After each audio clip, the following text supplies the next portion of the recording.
საქართველოში უნდა დასრულდეს აირაის ყალბიკვლევები.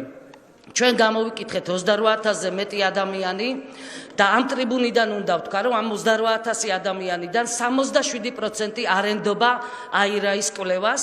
საქართველო იმსახურებს მეტ პატივისცემას NDI-ის და აირაის ადგილობრივი თბილისის საქართველოს მისიების მხრიდან, რომლებიც წლების მანძილზე ავრცელებენ ტყუილს.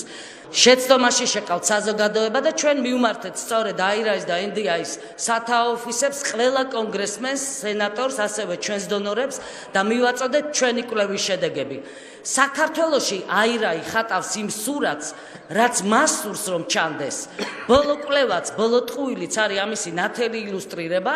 მე გთხოვთ იყოთ ჩემთან აი ამ განცხადებასთან მიმართებაში უმრავლესობის წარმომადგენლები, სოლიდარულები და ვიცი რომ ხართ კიდევაც, იმიტომ რომ ძალიან მძიმე გამოცდილება მოყვა აირაის ტყუილს კენიაში, სადაც მათ მხარი დაუჭირეს დიქტატორს და 1500 კაცი ემსხვერპლა ამას. იგივე გააკეთეს ჰონდურასში, იგივე გააკეთეს ჰაიტიზე და საქართველო არ არის ბანანის რესპუბლიკა, ამას ვეუბნები მე აირაის და პასუხს აგებენ ისინი ამ დანაშაულისათვის, რასაც საქართველოში ჩადიან.